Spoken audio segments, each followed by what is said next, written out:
Hello, everybody. Welcome to Bracket Racing Underground with your host, Lee Zane. And as always, I'm Jason Lawrence.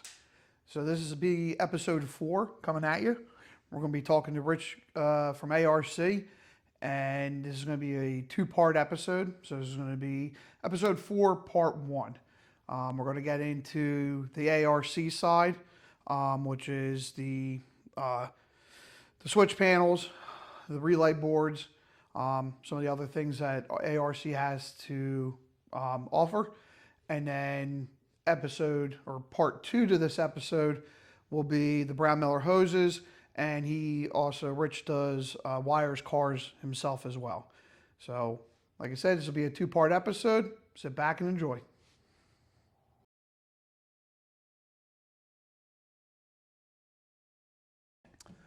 All right, hello everybody. This is Rich Concato from Autorod Corporation, also known as ARC, maker of switch panels, relay boards.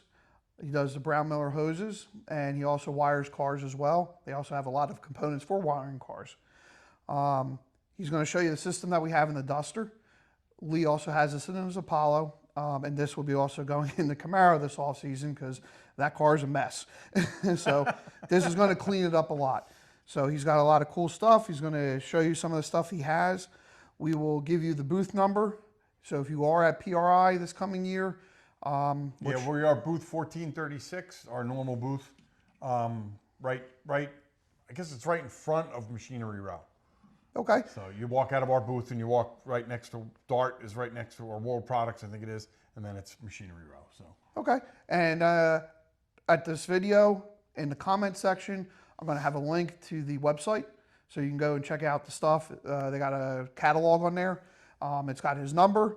Like I said, some really cool stuff. Check it out. But I'm going to give it to Rich. He's going to explain a bunch of the stuff that he's got here, and we'll see how it goes. Thank you. Again, my name is Rich Concato. I'm the owner here at ARC. And I bought ARC, I guess we're coming up on 3.5 years ago now, in May of 2022. John Zizza, the original owner and creator of ARC, passed away suddenly, and I took over in May of 22. He passed away in December of 21. A lot of things have changed in the 3 years that I've taken over. We've made a lot of different changes, mostly in production, backside stuff that nobody can see. But what's good for us and what's good for our customers is it allows us to get our products out same day. Orders came in today of even some obscure stuff that we haven't really made in a little while. Everything we have can ship within 24 hours, no matter what. We're proud of that. It costs a little bit of money on our end to make that happen. But to me, I know what it's like to race. I've raced a long time. I know what a lot of racers need. When they pick up the phone, they need something, they want it right away. And that's, to me, that's the biggest thing. Mm-hmm. You know, it's not, how much is it these days? It's when can it ship? Yeah. And if it's ARC, it can ship same day. So I'm here. I want to show you the system first and foremost, the system that we have here in this beautiful Duster, and soon to be in Jason's car and in Lee's car. You guys have been, I think you ordered first or second 6001Z? Yeah, we ordered first, it. Yeah, you were there at PRI. Yeah, we ordered it right at PRI. Right, and I'm trying to think if you were the first or second one sold. It was you were right there. Yeah, we were early on. First up, okay. That's saying one. So we were the first one to buy it. Yeah. We brought it home. Lee came over to check it out, and then Lee bought one soon after. Yes, and put it in his car. Yes. Yes, and I know Lee likes it. And it's funny. That system, there's probably about 250, 300 of them out there now, and we don't hear back from them much. Every now and then we'll get something that goes on. Somebody has a question about something, and a lot of it's stuff that just normal questions and that kind of thing. We have had one come back with an issue. But it happens. I mean, we're racing cars here. We're not, this is racing cars. We're not playing with Legos and stuff. And stuff breaks, but this product's been really, really good. And it's really nice when we get the PRI and, people come over to us after buying this and they say, I just want to let you know this is the nicest thing I've ever put in my race car. Cool. And I kind of like that. It's kind of cool. And the 6001Z, which is right here, this is the first product that we designed in-house ourselves. This was my design. It was my kind of my baby. John and I worked on it initially together before he passed away, but he passed away and we're kind of left with nothing. So we kind of started over again from scratch and kind of went after it. And, when John and I worked on it, we had the switch panel part kind of figured out, but we didn't have anything when it came to a relay board. Okay. that was kind of, John had always said, oh, don't worry about the relay board. We can get to that some other time. That's easy. And it turns out the relay board wasn't that easy. Yeah. But we've added a ton of stuff to the relay board here, and we'll go over that in a second. But again, it follows the same kind of pattern of all our flat touch stuff. It's the same technology behind it. There are physical switches under the overlay. So it's not one of these deals where it's just like a microwave and there's nothing behind it. It is a physical switch behind the overlay. It's just behind the overlay, so you can't see it. This unit, the 6001Z, is watertight. This faceplate is completely watertight. The only place the water can get in is through the back of the ribbon. If it's in a dash, it's not going to get wet. And if it's in a car, obviously, it's not going to get wet. We do offer it in roll bar and dash mount. So all our systems connect. I should have taken these off, right? Yeah. All our systems connect with what used to be called the ribbon cable. In our circles, it's still called the ribbon cable because we're too stuck in our ways, but it's not the ribbon cable anymore. It's a new cable. It's a round cable. It's custom made for us. It was designed by us. It's got a completely overmolded rubber head. The way this cable is made is relatively bulletproof. Mm-hmm. They build the cable. They solder all the lap joints, lap solder every joint, every connection, all 10 connections on each side. Then they encase the entire piece in epoxy. Then they wrap it in the rubber overmold. So at the end of the day, this wire is not going anywhere. Yeah, the problem, I remember you telling me, the problem with the old ribbon cable is a lot of people, they'd zip tie. And when they zip tie it to the roll bar, everybody wants to make sure it doesn't move, and they crank on that zip tie, and it ends up cutting one of the wires. So this is a lot better. Yeah, this you can zip tie. It doesn't make a difference. It's a round cable now. It's an insulated 10 conductor cable. It's got bigger conductors. Not that that really matters right now, but in the future, if we want to do other things, that's why we did that. And again, you know, it's a little more expensive than the ribbon cables, but the ribbon cables were kind of creeping up on us every year anyway. So we kind of decided it was time to make a move. I was never a huge fan of the ribbon cable personally. I had the first 12,000 switch panel ever made in my own personal car, my Pro Stock car. And I loved it. I wasn't a huge fan of the cable, but that was what John had. And at that time, I didn't really have a whole lot of say in anything. Right. After I took over in May of 22, it was on our list to do right away to do something new, and it just wasn't that easy. Making something new for everybody to just buy something today is easy, but making something that goes backwards for 20 years that works in everybody's switch panel, that was the big thing, and we were able to get that done, fortunately. So this piece is compatible with every flat touch unit ever made. Okay. And that was important to us, that I couldn't hang out. You know, we've got probably 20,000 flat touches out there in the world. I can't hang 20,000 people out to dry. No. They can't have a new cable, you know. But the cables are in stock. We actually have them in different lengths. We have 2 foot, what do you got? 2 foot, 4 foot, 6 foot, 8 foot, I think 9, 10, and 12. Wow. If anybody needs something longer than 12, we would have to do that in a ribbon cable. We can still do that. It would still have to be a ribbon cable. That's the only way, because that we still have rolls of that where we do it ourselves. Okay. But these can only be, these get pre-made this way. So I mean, not for anything. 12 foot. I mean, 12 foot. Yeah. I mean, I've wired cars where we've put the relay board in the trunk. Okay. And it comes down through the middle of the car, through under the carpet or whatever, and it comes up. Yeah. And that's about the only place you're ever going to need. Okay. Yeah. A 12 footer. I mean, there's not a lot of places where it's 12 footer, but we do sell them. So. So let me talk a little bit more about the switch panel here. The switch panel, it's a newer look from our older ones. Our white and black ones are 8000s, 8001s. This is called the 6001. Our idea here was to keep a switch panel confined so that it's a little bit shorter lengthwise, so that it fits in easier. It fits in a lot of times. Our initial thing was dragsters. We wanted to make sure it fit on the side of the column, on either side of the column in a dragster, and our other systems with the kill switch would not do that. Mm-hmm. This one does fit there. Yeah. So this one, you get the backlit kill switch. This kills everything that's connected to our panel. Now, just so for clarity, it doesn't shut the battery off. Right. It just kills what's connected to the relay board. Yeah. So any switches that you have on will be shut off. So on this system, we have a start switch, then we have ignition, fuel pump, and then the magic starts here at fan and water pump. Fan and water pump are on the same switch. You hit the switch once, it turns the water pump on. You hit it a second time, it turns the fan and the water pump on. And if you hit it and hold it, it turns them both on. It goes one and then right to the other. Okay. Then we have an auxiliary, which can be used. A lot of guys use it for delay box, whatever the case may be. And then we have taillights, which is on another two-way circuit. So if you hit it once, you turn your taillights on. If you hit it a second time, it turns your taillights out and turns your interior lights on. The interior lights are built right here in the bottom panel, so they'll shine down two on an angle and one straight, right to wherever the mount is. So if it's mounted up on the roll bar, you know, it'll shine down to your foot area, kind of, and depending, a lot of guys kind of put a little tilt in it this way, and that'll keep it kind of shining down toward your seatbelt area, whatever. We also offer it in blue and white interior lights. The white is probably brighter for sure. The blue looks a lot cooler. Yeah. What do you got? You have blue or white? I believe we're the blue I think one. you're blue, right? Yes. Yeah. Blue is kind of cool looking, especially if you have a blue car. Yeah. So that's really, the kill switch is the same kill switch that we have in the other ones. The only difference with this one is that the kill switch, when you hit this kill switch, it automatically will leave your tail lights on. Okay. So in other words, the rule book says your tail lights have to be on if you're on the racing surface. Okay. So we fixed that. What we did was we left it on so that when you hit the kill switch, it leaves your tail lights on no matter what. Okay. Okay.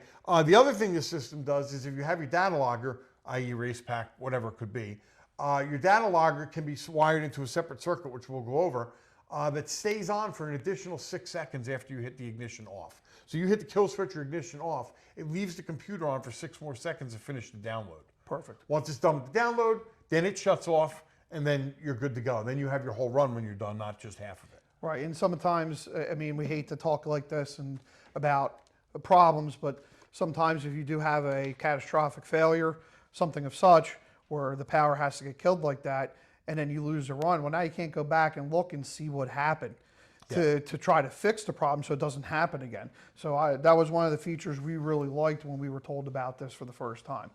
Yeah, it's you know, I've always been a firm believer. The race pack has all the answers. You just got to find them. Right, they're in there though. Yeah, you know, you get these race pack systems. You know, I just worked on a car, a top sportsman car. You know, we've got 40 or 50 sensors in this car by the time it's all said and done. Right. The wheelie bars and this and shocks and everything else. It's like, you know, it's all in there. Just you got to dig through it and find it. Right. But it's all there. But yeah, so we leave the computer on for 6 more seconds. That way it finishes the download. Everything's clean. And that's on a clean, dedicated power circuit as well. There's no relay on that circuit, but it is on a 1 amp fuse. Because one of the things like RacePack will tell you, most of the other companies tell you the same thing, that they want it on maximum 5 amps. And they'll tell you that if you have it on more than that, they can tell. I don't know that they can, but they'll tell you that they can. Yeah. Our circuit is 5 amps max for the RacePack. So it's on its own clean 5 amp circuit. It has its own fuse. Okay. And it's good to go on its own kind of separate circuit here. It's got a separate wire right here. So let's talk a little bit about the relay board. This is probably without a doubt our most complex relay board to date. It incorporates a lot of stuff that just a lot of other companies don't have, and a lot of racers really wanted. And that's kind of how we approached this. Was we took all those phone calls and all those people that we talked to at PRI, yourselves included, and said, what do people want? And then that's kind of how we approach this. We didn't just say, oh, we think it should have this. We went and looked at what people wanted, and that's kind of where we went with it. So the first thing, what we do is with all our systems is every switch on the switch panel has a corresponding relay and a fuse. So every switch is on its own 40 amp relay and 30 amp fuse. And if you had to go to a 40 amp fuse, if you really, really had to, you could. Very, very rarely is that the case. But so those are your first 8 relays. Those are here, okay? After that, that's when everything else kind of changes. This relay board is incorporated a few different things. The first thing we incorporated was LEDs at the outputs. So at every output on the relay board, there's an LED now that'll light up. So when that switch is on, if that LED is lit, that means there's power at that stud. If there's power at that stud and you still don't have a water pump that works, the problem is no longer here. It's from here to the water pump. Right. So at least it gives you a place to look, you know, and say, you're thrashing, you're 4 rounds deep, 5 rounds deep, and you don't wonder why your water pump doesn't work. Yeah. Well, it'll help narrow it down some. Yes. You know, so that's one thing we incorporated. This again is a 16 volt, 12 volt, 16 volt board. It can deal with both. Okay. There's a circuit breaker here that we move from the 12 to 16 volt position. Oh, okay. It's resettable, and the only thing this really does for us is, one, it protects the LEDs in the switch panel if it's in 16 volts, but it also acts as a breaker here that if the ribbon cable is left in, if this cable, I should call it the ribbon cable, if this cable is left in and somebody turns the car on, it's unplugged, it can short out, it can burn the relay board up, but this will blow it in place. Okay. So that's why we put that there. Other things we have oil pressure control on this board. You EFI guys, you don't need this, but the carburetor guys do. This unit is wired through an oil pressure switch that you pick. We have a whole list of them in our instruction sheet. usually a 15 PSI switch is what you want, a normally open switch. You wire it into our unit, you wire it in, give it oil pressure. When the motor runs out of oil pressure, it will instantly shut the ignition off. So this was one of the features I did like too. And why I like it is because I'm a bracket racer. I'm not looking forward, especially in eliminations. When I make a time run, yeah, I'm looking forward. I check the gauges. But, I mean, if you sit there and tell me you're looking forward and you're not looking out a side window Something's going down wrong. track, You're not winning. Yeah, exactly. So, unfortunately, I'm not looking at oil pressure come first, second, third, fourth round. So, something like this can save us because it'll just cut the motor instead of it getting hurt and then me going, oh, oops. Yeah, and the reality of it is it's a lot faster than anybody seeing a light and turning it off. Yep. I see it. I get the same thing all the time. Oh, it's the same thing as having a light. Unless you can go triple O on a Pro Tree, it's not the same. Okay? That's the way I equate it. This thing shuts off the second that pressure switch goes below whatever PSI you have it at. Correct. It's done. It shuts off instantly. We also set it up so that for some guys, if you think the switch is giving you a problem, we left you with a back door where you can have a slide switch that allows you to bypass that entire system, that the whole oil pressure feature. So if you know, a lot of guys just want everything else with this, they don't want the oil pressure thing. Then you can slide this thing in the bypass forever and leave it there. But if you think you're at a race and something's acting goofy and you're not sure, you think maybe the oil pressure switch is acting goofy, you can put this thing into bypass mode and it'll run and it just won't pay any attention to the oil pressure. Which is nice instead of disconnecting wires or anything Exactly. like that. That was kind of why we did it. Right. Flick a switch and you move on. Yeah. Over here, one of the other things that we spoke a little bit with NHRA when we did this, with some of the things that they were looking for. Big thing in NHRA land is neutral safety. Most guys either don't have it or don't know what to do with it. And if they do have it, it probably doesn't work. NHRA is concerned because you hear all these stories all the time. If a guy got in his car, started it up, and it was in gear or who knows what, and it moved forward and hurt somebody or did something, you know, all those kinds of things happen. And unfortunately, it all can be, you know, eliminated. That stuff can be eliminated if you use something like this where neutral safety is integral here. It's built into this system. So basically what happens here is you're going to wire in your starter switch to your from your starter relay here to your starter, and that's all done. But then there's two terminals. Where are they? They're right here in the middle. These two terminals here get two wires, and they come labeled neutral safety. You're going to take those two wires, you're going to go right to your neutral safety switch. If the shifter is not in park or neutral, this system will not start anyway anyhow. In fact, so much so that if it's not in the right place, the start light doesn't even light up. Oh, okay. Only when it's in an available position that it can start, i.e. park or neutral, then the start light will actually become available to you. Okay. If it's not, when you look up and you're at night and you're leaving your car and the starter button's not lit, your shifter's not in the right spot. It's plain simple. Yeah. The nice part about that is it's real simple. It takes all the magic out of in and out and doing this and doing the solenoid and doing all this stuff like that. You don't do any of that. You run two wires through the switch, go to your starter, and it's all done. The other cool part is we integrated bump starts for the firewall to the system. Oh, yes. Okay, yeah. so you run a wire out of here, run it right to your first bump switch. Most guys run two bump switches, one on each side. You run it to one, run it to the other, and then ground the opposite side of those two switches, and you're good to go. Those two are through the neutral safety. Okay. So you can't be out here, you probably have them in here someplace, but you can't be out here bumping your car over and somebody puts it in gear by accident and the thing tries to take off on you. Correct. It's not going to work. Not with this system anyway. So those are kind of some big things that we were able to accomplish with this system. The last thing I think we talked about was the dedicated race pack circuit, yes, which is on a 5 amp circuit. The other thing we have here is we have one ground triggered relay built in. This last relay over here is dedicated to any kind of ground input. So you have a terminal here for ground. It's called user trigger. It can be from an MSD box. It can be from a ground trigger from a steering wheel switch. It can be anything you want. And it's going to fire into here with a ground. And when this sees a ground, it activates this relay. Okay. So that can be used for an auto shift from an MSD box. It can be used from a lot of guys, quite honestly, you bracket racers, I know you don't do it, I don't think, but I know a lot of guys that do. They put nitrous in it, yeah, and they play games with the nitrous at the finish line. Yes. Well, you can now run just a bump switch, a ground activated switch through the steering wheel, and you just have it, and you're away you go. Okay. This goes out to the nitro solenoids, and away you go. Okay. So that's kind of a cool feature. And again, you can do that with any ground trigger, from a timer, from a switch, from just about anything. Anything that outputs a ground can make it work. Yeah. Other things. Again, we've got the bypass switch. Every unit gets a 6-gauge power cable, and it needs a 14-gauge ground, which is right here on this stud. Make sure you ground it if you buy it. We get a lot of guys that don't ground this and they wonder why stuff doesn't work right. It will ground and it will show that it has ground because the whole unit is grounded through the base plate. Right. But this is dedicated ground. Yeah. So that's pretty important.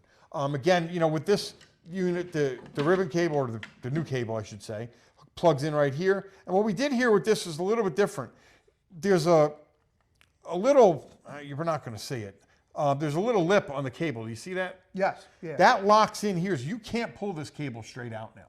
Oh, okay. It can't come out anymore. Yeah. If you lean it back just a little bit, it can come out, but you can't pull it out straight up. Okay. So if this thing tried to, come out during a race, it would have to do a bunch of work to get out. Okay. It's got to kind of lift straight up and do some maneuvers and stuff like that. Kind of like clips in. Yes, it kind of locks itself in. On the back of the switch panel board, this will go in, and then this is our demo board. Then this is the older style, but then the clamp will come up and clamp it down to this as well. So that can't come out of the switch panel either.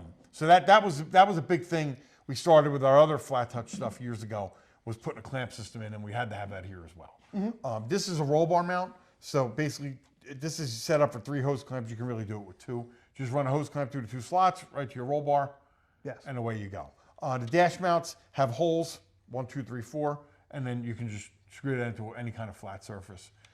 This usually fits, somebody just called me, I forget where they were from, but they fit this into a late model Camaro like yours, in the kind of like that where the gauges, not the gauges, oh yeah, like your air, temperature control. Yeah, temperature controls and all that stuff are there. So they were able to fit that there. And like I said, it's been a great system. All our flat touch stuff is warranted for life against manufacturer's defects. We don't warranty the cables. This cable doesn't need to be warranted. We never warranty the other cables. But this is the last cable you're going to buy from ARC. Okay. We are in revision 3, but we don't ever plan a revision 4. So that's pretty much it. So that's your 6,000. Again, it's feature packed. You're talking retail right now is about $880 for this system. I think it also comes in a fully printed wire harness, which means that every wire says fuel pump, water pump, fan, starter, line lock, whatever. All that neutral safety, line locks, trans brake, everything. And it's good because you're looking at your night, you're trying to fumble around looking for something, trying to figure out what's going on. It's easy for me because when I wire cars, I know what colors. I do all the cars the exact same. So I know you call me and I wired your car, I know that yellow is the fuel pump. I know the gray is headlights. I know that, but most people don't if somebody else wired their car. And you do have the occasional person like Bud who is colorblind. That's true. So even though he wires race cars, he is colorblind. And for the colorblind among us, Yes. we actually have developed a way that you can use this system. What we do now with it is we can make it so that the lights don't light up if they're off, but they light up green when they're on. Oh, cool. So even Okay. if you're colorblind, you'll see the difference between none and light. Yes. You won't notice the color, but you'll see the difference in the light. So that does work now for the colorblind folks. There you go. Yes. See? They were truly thought of everything. We thought of everything. So that's the 6,000. Like I said, it does pay NHRA contingency in any classes all the way through Pro Stock, I think. Okay. I don't know why they made us do Pro Stock. No Pro Stockers use this, but whatever. It'd be cool if they did. Yeah. But but it is NHRA contingency for every national. I think national and divisionals. I don't even remember. They make us sign up for it every year. I don't know. Okay. But I know it's the NHRA contingency because we sign up for it every year. Yeah. But again, like I said, this system is the only one we have in that. I might expand that a little bit this year. We're going to talk about that at BRI when I have my meeting with NHRA, so we'll see how that goes. They always talk me into something. So. Okay. So that's the 6001Z. You can check that out at autorod.net. Again, on our homepage, it's listed as new. It's really not that new anymore, but it's down at the bottom. You scroll down, and the first thing you'll see is the 6001Z. Okay. What I want to talk a little bit about is our SEC. This is a new product from, I guess it was last year. We happen to be across from Spall fans at PRI, and every year it seems like those guys have fans that take more and more power. And I don't understand what they're doing with all that power, but they're taking it. And got to talking with those guys one day, during a point where we were just kind of BSing at the show, and they said, what do you guys have for high amperage stuff? I said, I don't know why we need high amperage stuff. I mean, it's a fan. It's not, shouldn't be taking 60 amps, but they do. And so we kind of sat down and we said, let's develop something. So what we did was we came up with a 2-relay system with 80 amp relays. So these are twin 80 amp relays with 70 amp maxi fuses. And it's cool because it can be either voltage or ground triggered. Okay. So there's a slide switch here. I don't know if you'll see it here, but the slide switch on this unit allows it to be either ground triggered or voltage triggered. So this is kind of a one fits all. If you have one ground, one voltage, or both voltage, both ground, it doesn't make a difference. You can do it anyway. You bring you're going to ground the middle terminal here to a ground. Power goes to power, and then you're going to run out of here. Your inputs come into here, out of your whatever you're switching, whether it's your switch panel, whether it's a switch or whatever it is, output from your ECU in your case, and then your outputs are right here. Okay. Okay. Very simple, but it is high amperage. Like I said, you got a Mongo fuel pump in your car, like some of these new guys are running with these big fuel pumps, or these fans and stuff like that. Yeah. All that stuff is capable of using up more than 30, 40 amps. Yeah. It can't beat up this. Okay. We ran actually 2 small 16-inch fans off of one of these relays in testing, and we had no issues. So. Okay. So that's the RC80. Again, everything we have is available. Couple of other things we have new coming for the show. We do have the turn signal controller. Bracket racers aren't using turn signals, but a lot of guys want to take their car to the bracket races and then maybe go driving around to a car show or something like that. Yes. If you want that, we have a turn signal controller that does turn signals, hazard lights, and brake lights. Cool. It incorporates the whole thing. So it comes with you can buy it with or without an arm. If not, it comes with a toggle switch. But we have the arm for the steering column if you want. We have the whole thing. It incorporates your brake lights and hazard switch as well, hazard lights as well. Okay. Very simple standalone. You can peel every wire out of the car at that point. It comes with its own pre-printed wire harness. Oh. And it's good to go. So when you buy it, it's like, I think with the arm, it's like $250. And you get all the wire for the car, for all the 4 corners of the car, the brake light wiring, the directional indicator wiring, everything. It's all there. It's got outputs for your indicators for your dashboard. It's got everything built in. Brake switch, inputs and outputs, everything's done. Wow. Done on our relay board for it. I should have brought one with me, but it's very small. It's only about that big, and it's on its own power source. And what we'll do a lot of times when I wire a car is we'll put it on a switch for the guys who bracket race. Okay. That way you don't have you can shut your brake lights off. You don't want to give your brake lights away at the finish line. No. That's not a good thing. Nope. So other things we have coming for the show. I'm afraid to say it, but I'm gonna because we're bringing it. It's been a little bit of a thrash, but we have a window controller coming.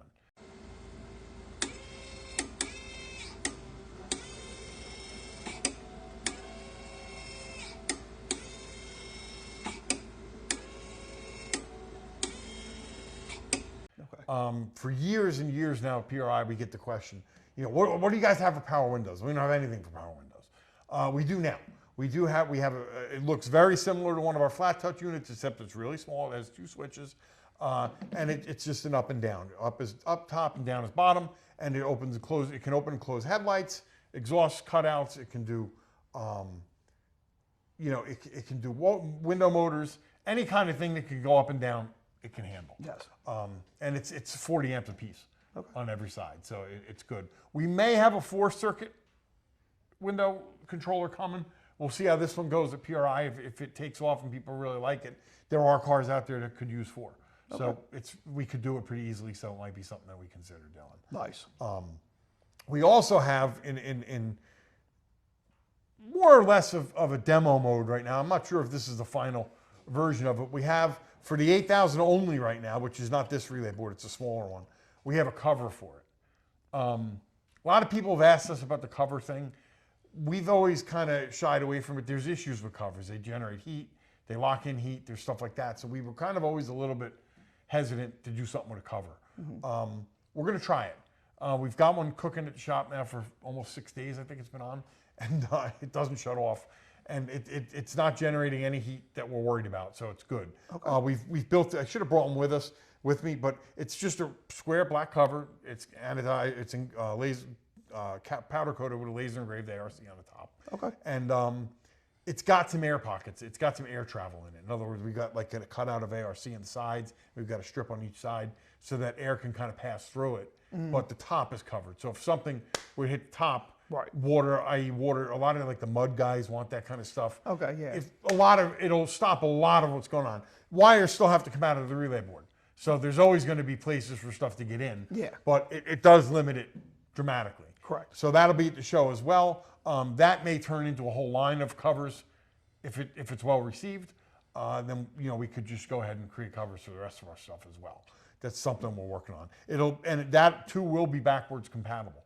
In other words, you'll be able to use a cover on anything you've even bought. Yes. All the way back, because the way we're going to do it, we have stanchions that we're having made that come up off the relay board itself. Okay. And then the cover goes right on top and hits the stanchions and it screws down. Okay. So it'll be locked in that way. So it's pretty cool.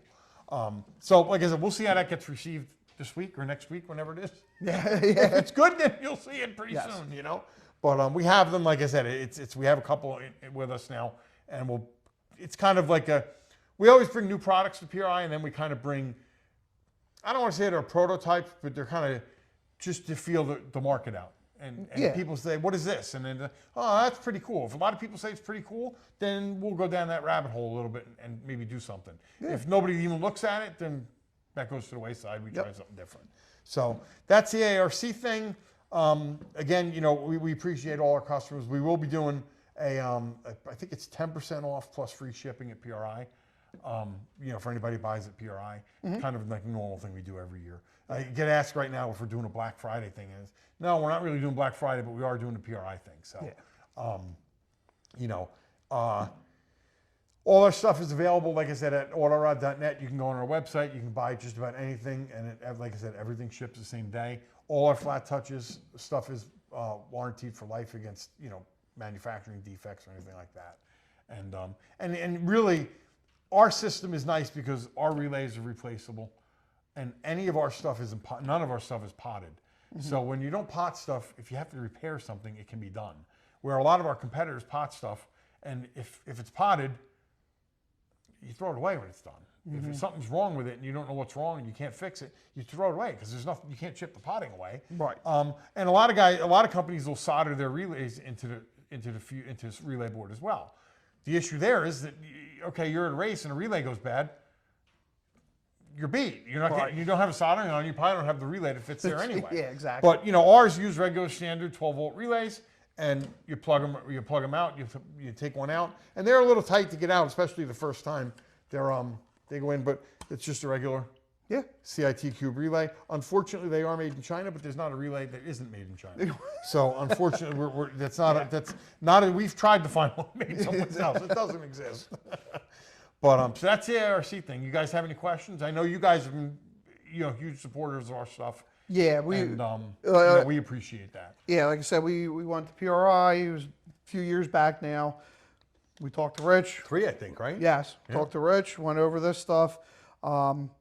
Obviously, project's been taking a little bit of time, but Lee put it in his car. When it's done, you'll see it was worth every second. And I've tried it in Lee's car, and I really like it a lot, which made me even more excited. So when this car is done, and like we said, we were rewiring the Camaro this off season, and this is 100% going in. There was no questions. There was no even conversation. It was just, this is what we're doing. So we're going to take a quick break. We're going to talk about the Brown Miller hoses, and we have some stuff in the back of the Duster to go over that's still with the ARC stuff that has our sensors and stuff. So stay tuned.